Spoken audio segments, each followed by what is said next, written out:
Hello and welcome to NEAFLTV. This week we're back into regular fixtures. 7 games were played after last week's representative round. Let's get straight into it. It's Queanbeyan travelling to Sydney to take on the Hills Eagles. These sides clashed 3 weeks ago in Canberra, and the difference on that day was just 9 points, and this game started closely as well.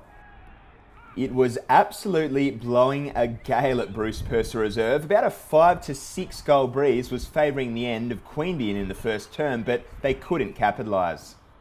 Battling against the breeze, Hills were the better side by far in the first term, eventually heading into the opening break 6 points up. The better side kicking into the wind in the first quarter, the Eagles opened up a big gap, kicking with it in the second term. With Queanbeyan captain Cade Klemke comprehensively tagged out of the game, Jamie Vlatko and Mark Dragicevic started to assert their dominance. Former Adelaide Crow spearhead Luke Jericho was again a late withdrawal with back tightness, but Luke Gemmell and Zach Johns stepped up in his place. Kicking with the wind again in the third quarter, Queanbeyan again couldn't take advantage of the breeze, kicking 1 goal to the Eagles 2. Leading by 40 points at three-quarter time and kicking with the breeze at their backs in the last term, this result was never in doubt. Sydney Hills Eagles kicking 3 goals to Queanbeyan's none in the last term, and Michael Sankey's men ran out 12-24-96 to 3-9-27 winners.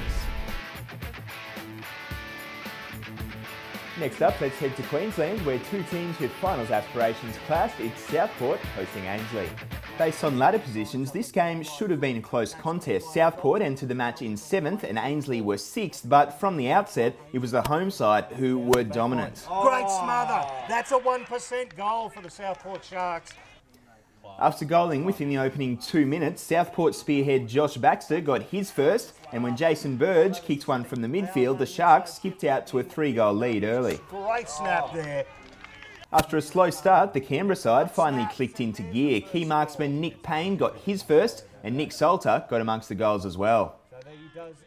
After an entertaining first term, Southport led by just 4 points at the opening break, but they came out in the second quarter firing. Former Grogan medalist Fraser Pope has missed a lot of this year for the Sharks, but he showed his class late in the first half, kicking 2 goals in as many minutes and stretching the Sharks' lead to 30 at the main break. Ripping stuff from Fraser Pope. The margin was still close enough if Ainsley were good enough, and Nick Payne kicked his second goal at the start of the third term to give the Tricolours some hope.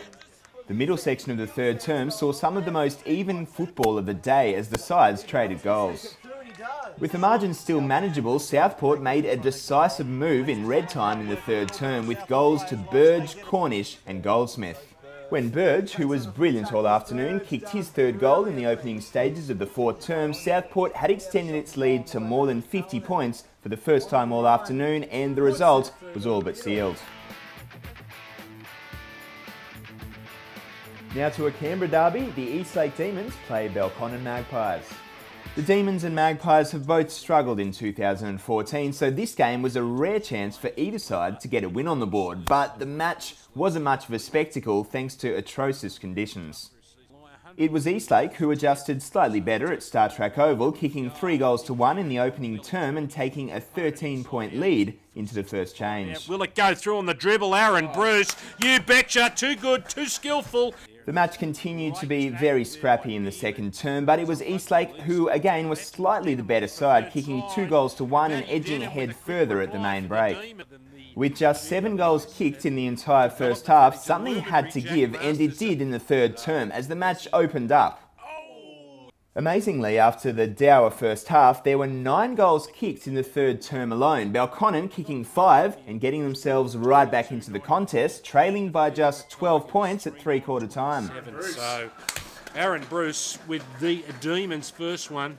Despite finishing with all the running, Belconnen couldn't quite get over the line. Remarkably, they kicked 1 goal and 9 behinds in the last term to Eastlake's 1 goal 2, and it was the Demons who scraped home 10-9-69 to 8-17-65. Now we've got a rematch of last year's Northern Conference Grand Final. The Brisbane Lions took on Aspley. These teams played out a few titanic clashes last year, including that grand final, and this game started pretty similarly, with the Lions playing some of their best football of the year. Astley sits just one game from the top of the table, while Brisbane is languishing in 10th position with just one win, but this game seemed a lot closer than the ladder positions suggest. While the margin was close, it could have been a lot more had Astley kicked straight, the Hornets finishing with 10-9 to Brisbane's 8-3 at half-time, leading by 18 points. It was close quarters footy at the start of the third term as Lions desperately tried to eke their way back into the game, but they couldn't mount any scoreboard pressure. As the Lions battled gallantly, it was former Lions premiership star Robert Copeland, now playing for the Hornets, who got his side back on track with a brilliant goal. When former Mount Gravatt big man Gavin Gross goaled in the shadows of three-quarter time, John Blair's men had stretched their lead to 35 points. If they played their best football of the year, a 35-point margin wasn't unassailable for the Lions, but it became a bridge too far when Clinton French kicked the opener. From there, it was a procession at the Gabba. Adam Hughes kicked his third and fourth goals, Reece Toy got amongst the goals as well, and Astley ran out comfortable winners, 2020 140 to 14-5 89. Now to one of the most anticipated matches of the year thus far, the top of the table clash between the Swans and the Giants. After the Giants got the chocolates back in round 2, the Swans squared the ledger a couple of months later, so this game was always going to be close. Big man Toby Nankervis got the opening goal after 5 minutes for the Swans before the Giants' Sam Reid responded. Midway through the first term, it was again tit for tat. The Swans got another before former Swan Jed Land got his first six-pointer.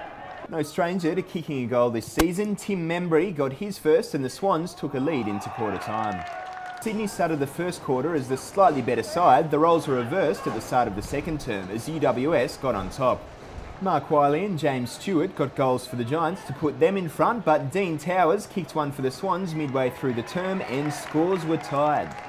As the weather turned ugly, the football became a little bit scrappy as well. Either team scored two behinds to round out their second term and the scores remained tied 31-all at half-time.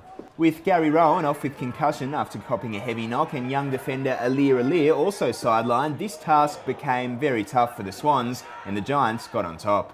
UWS were clearly the better side, but they couldn't convert in front of the big sticks, kicking 2 goals and 7 behinds in the third quarter, and the Swans were still in the game. Considering the weight of their inside 50s, something had to give and the Giants eventually asserted some scoreboard pressure as Rory Lobb and Dylan Addison got amongst the goals. Toby Green was clearly the best player on the ground, racking up 40 touches in his comeback from suspension, and when he kicked his first goal midway through the final term, the margin was out to 6 goals and the result was sealed. Up to the top end at TIO Stadium in Darwin, NT Thunder hosted Sydney University. This was a round 13 match between the Thunder and Sydney University in Darwin, but it should have been renamed the Darren Ewing Show. By far the leading goal kicker in the NEAFL's history, Boof was having an absolute field day. And you've done well. Making the toughest trip in football and with a couple of injury concerns, this was never going to be an easy ask for Daniel Gilmore's men, but it was even tougher than they could have anticipated. They did not score a goal in the entire first half. The Thunder are undefeated at home so far this year, and they showed why. They were simply sensational all game and stretched the lead to 99 points at three-quarter time. Sydney University avoided the ignominy of going the whole game without kicking a six-pointer as Matthew O'Dwyer, who was fantastic in a losing side, kicked their first goal in the last term. And well done to Matt O'Dwyer.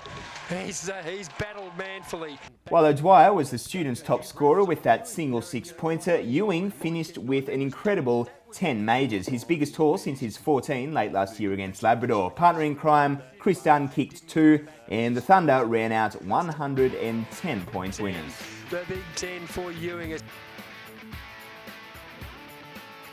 And to finish round 13 on Sunday afternoon, Redland Bombers took on the Gold Coast Suns. This was a clash between a side with genuine premiership aspirations and a team without a win all year, but the roles seemed to be reversed early in this game.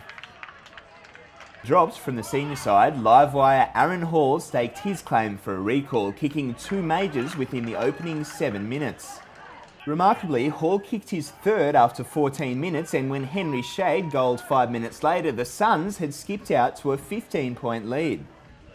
The start of the second term was evenly contested as the sides traded behinds before Daniel Gorringe stopped the rot at the 8-minute mark for Gold Coast. A team as good as Redland was always going to respond at some stage, and they finally clicked into gear, kicking consecutive majors for the first time all afternoon. After a Jack Hutchins goal, Luke Scott and Paul Hunter kicked majors for the Bombers in red time, and they trailed by just 2 points at the main break. Conspicuously quiet in the first half, the competition's leading goal kicker Cleve Hughes got his first in the opening minutes of the third term, and the Bombers took the lead for the first time since early in the first quarter. Josh Fraser's men responded with a major to young gun Jared Ellis before Redland went on a goal-kicking run with majors to Matt Thompson, Tom Salter and Brad Howard. When captain Phil Cast kicked one and Thompson got his second in the late stages of the third term, Redland had turned that 2-point halftime deficit into a 28-point three-quarter time lead. To their credit, the Suns did not give up, kicking the opening 2 goals of the final term to give themselves a sniff. But Cleve Hughes got his second to stretch the margin back out beyond 4 goals, and Redland eventually got up in an entertaining contest, 17-17, 119 to 12-11, 83. Now to the ladder, and despite that loss, the Swans are just ahead, still out on top, ahead of the Giants, Thunder, Astley, Redland and Southport, rounding out the top 6. Outside of that, it's Ainsley, Sydney University, the Sydney Hills Eagles, Brisbane Lions, Queanbeyan, Belconnen, Eastlake and the Gold Coast Suns. To round 14 fixtures now, and the Giants host the Lions in Sydney, Astley plays Sydney Hills Eagles, the Eastlake Demons clash with Sydney University, Gold Coast plays Southport in the Queensland Derby, NT Thunder hosts Redland, Ainsley plays the Swans and Belconnen and Queanbeyan clash in Canberra. That's all we've got time for another fantastic week of NEAFLTV. Don't forget, during the week, check the app, check the website. I'm Sam Canavan. See you next time.